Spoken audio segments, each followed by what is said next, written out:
A warm welcome to the All Things Year 6 podcast, where we unravel the maze that is Year 6 and the all-important transition to Year 7. My name is Tai Aina, and in today's episode, I'll be discussing the importance of reading with your child. Now, in episode 1, I shared with you that I had spent some time teaching abroad in China. I was initially tasked with teaching a Year 5 class before I moved into administration there. Now, just thinking about this, the lasting memories of my time teaching in China, it makes me emotional just thinking about it. One of the things that I did almost immediately was to introduce guided reading to our daily schedule. Guided reading became an integral part of the curriculum for my Year 5s. And for those of you that aren't familiar with guided reading sessions are small group adult, so teacher or teaching assistant led, focused and targeted reading and reading comprehension sessions. These guided reading sessions, they were by far the part of the day that my students looked forward to the most. In fact, one of my students, and I called him my PA at the time, I had scheduled the guided reading sessions for, I think, between 9 and 9:30, so just after registration and an early morning activity. He would look at me intently and interrupt anything I was doing to say, "Mrs. Aina, we should have started guided reading now." Such was their thirst and desire to read. They'd almost be just sitting, unable to do anything else, just waiting for me to say, "Right, guys, put your books away, it's guided reading." We'd kick off our shoes and make ourselves comfy in the book corner. I'd get down, with them at their level in the book corner. I'd struggle to get up afterwards, but, it was worth it. We'd lose ourselves in our chosen book for about 30 minutes or so, 30 magical minutes. And, these 30 minutes spilled over to the rest of the day's activities. The buzz from that guided reading session, it impacted everything. It impacted the way they approached reading in other subject areas, and their reading was transformed. Why am I sharing this with you? Really, simply to validate my belief that reading is the most important skill a child or adult can possess. Further down the line, I will talk about and give you some advice about specific techniques you can use with your child. But today's episode is simply about validating the importance of reading. Reading and, the importance of reading is a discussion I must have had, it feels like hundreds of times with parents. So just thinking about a child that's moving into Year 6. By the time most children reach Year 6, they are what we call, most of them are what we call free readers. Now, free readers are students who have completed the school's chosen reading scheme.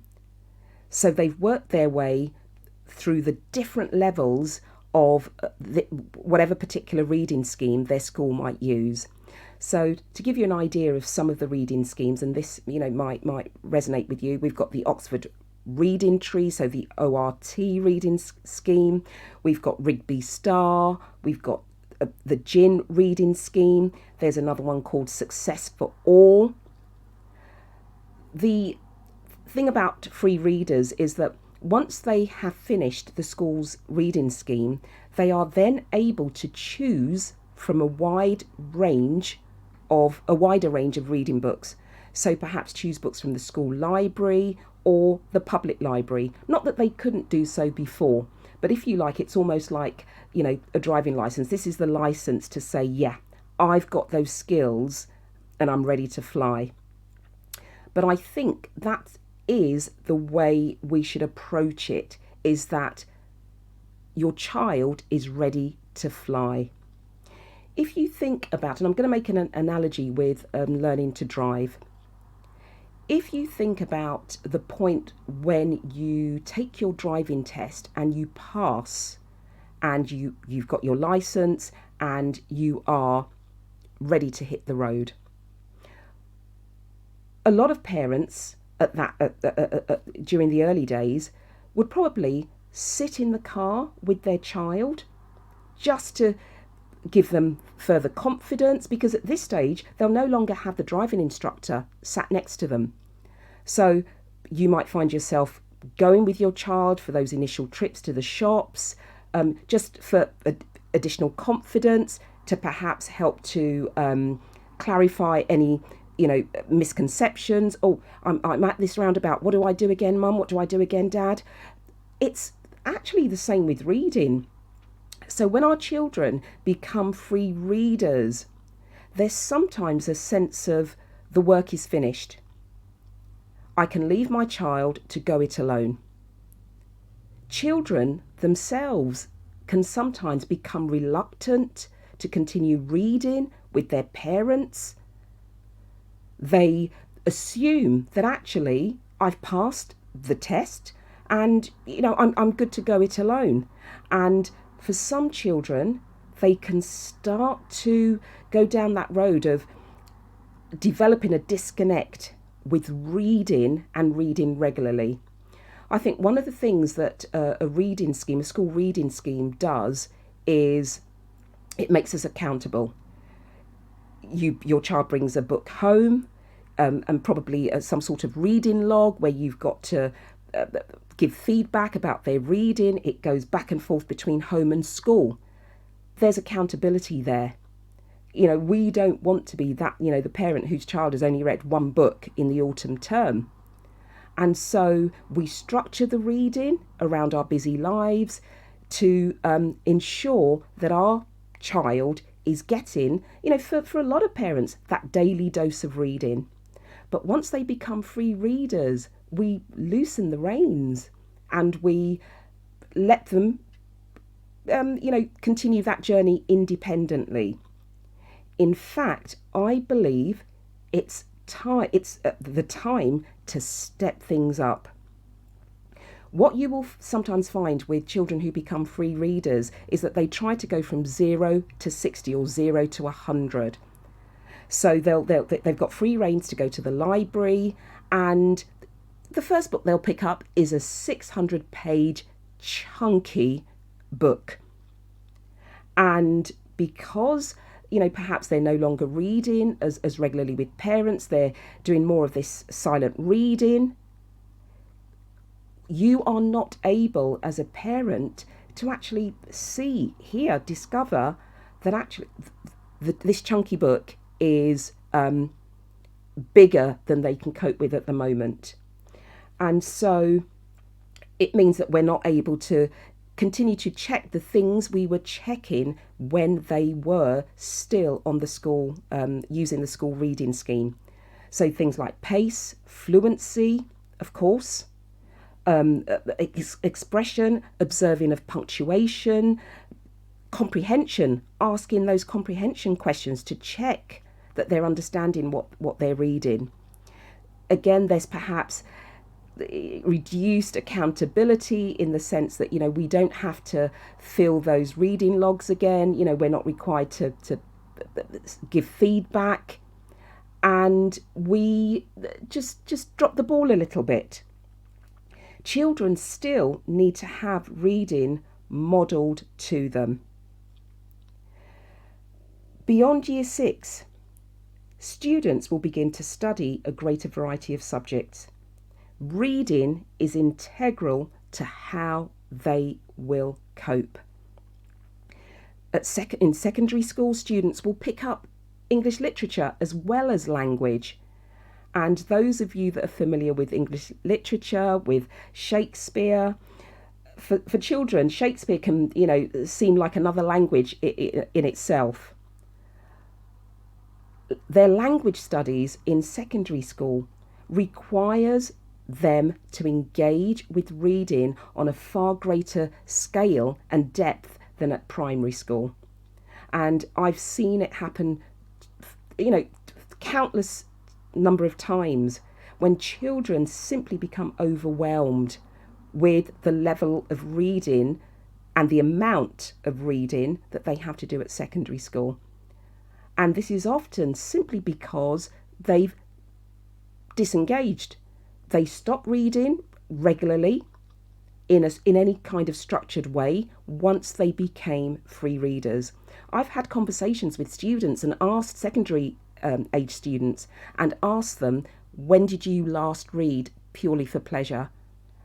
And believe it or not, I've had responses from students where they've said a couple of years ago, or I haven't really read since I left primary school.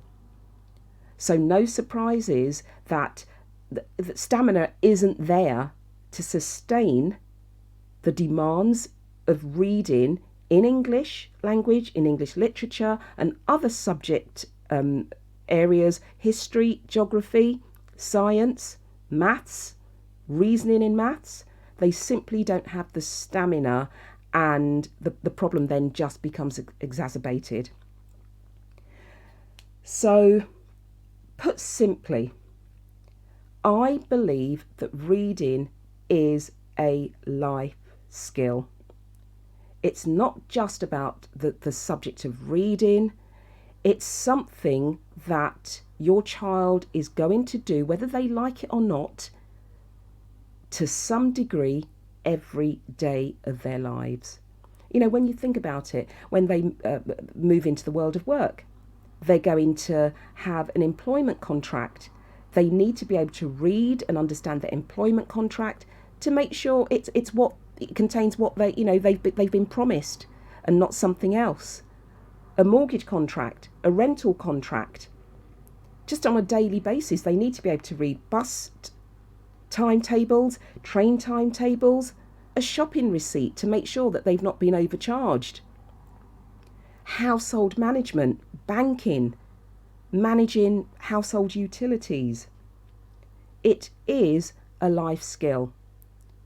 And I really believe that once you can start your child on that journey, there are no guarantees, but once you can start your child on that journey, which, as I said, it's usually again schools that start your child on that journey with the introduction of these reading schemes.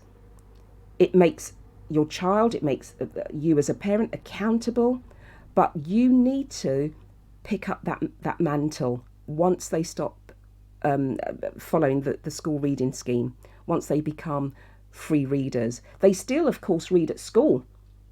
Children still, of course, read at school. Schools are fantastic in maintaining that daily reading. Children are still involved in guided reading sessions. Schools will have reading interventions for children who need them. We have additional support by way of parents, grandparents who volunteer and go into schools to support schools by giving up their time to listen to children read. So reading is still very much an integral part of our curriculum here. I'm really talking about reading outside of school, and the fact that we mustn't, as parents, drop that reading mantle. Once you start them, it's about stamina, and you will be surprised how far this stamina will go. I'm just going to share with you a funny story. My daughter is someone who has always loved reading. In fact, again, we were parents who, from a very early age, would read to her. It tended to be a bedtime read, so my husband and I would take it in turns to read to her. And we loved those reading sessions. So we're talking of, baby to preschool, that initial engagement of reading. And we were really proud of ourselves. We'd never miss a day. We'd snuggle with her in bed, and we'd have these reading sessions. And one day, she had sussed out actually that it wasn't enough just to have just these bedtime sessions. And she came to us and just simply said, "Could one of you just teach me how to read?" And we kind of looked at her and I think we just said yes. She said, "It's just, if I know how to read, if I can read, by myself, I won't have to rely on anyone else to read to me. I won't have to wait till just bedtime to be read to." That was her simple child logic. If we taught her to read, she could then read whenever she wanted to. She didn't have to wait until bedtime. And that's what, that's what we did. So she was already engaged with books. She was already reading before she started reception. And, over the years, you'd know where my daughter had been in our house because there'd be a book upturned. Everywhere she went, she left a book. So whether it was, the bathroom, whether it was the breakfast bar, on the stairs, in the garden, you'd go up, just go after her, and just the trail of books would tell you where she had been. Now, she's turning 17 this year, and that love of reading hasn't ceased. The stamina that she has, the love still continues. She loves nothing better than, getting a book, folding the pages, folding the corner. She absolutely loves reading. And so it's about the longevity. It's about something that's going to stand the test of time because it's a life skill. If anything, as I said, you want their love of reading to increase. Now, as the new school year starts, I'd encourage you to evaluate where your child is with their reading. Make changes, whether it's a change to structure, whether it's saying to your child, "Actually, I want you to continue to read to me. I want us to continue to have, that private, that one-on-one time that you and I loved. The 20 minutes, 15, 20 minutes, perhaps just before bedtime, where we can just share our love of reading and still encourage your child." Sometimes you're going to have to insist. Because as I said, a lot of children, as they move into year 6, want to cut those apron strings. They want to show you that they are more independent. And part of that might be a reluctance to still sit next to you and read or read aloud. I'm not a baby mum. I'm not a baby dad. You might have to insist. Read with your child. Get them to read to you. You need to continue to model reading for them. One of the things that is really nice to do, again, if you're, encouraging them to read, is for them to see you reading. And during those reading sessions, or maybe one of your reading sessions during the week, it might just be you reading a book. Of course, you'd make sure that it's a book that you want your child to hear from you, because again, I love reading autobiographies. So at the moment, I think I've got a couple of books on the go. I'm reading Sir David Jason's autobiography and Tina Turner's. So it's great for children to see you reading. So you might decide that one of the sessions is simply when you're reading your book and your child is reading their book, or you might be sharing an extract, a part of the book you're reading with them. So evaluate this year. Evaluate and change anything that you feel needs to be changed. I would encourage, really look at the books that your child is choosing as well. Look at those chunky 600, 800 page books that they're reading that they might actually be struggling with. I would, if you think they are, I would say to them, look, we're going to just put this book aside. We'll put it back in your bookshelf and we'll come to it later on. Let's try these books. So make changes if you need to. Sometimes you might have to insist. Some things are not up for negotiation, and I think reading has to be one of those things.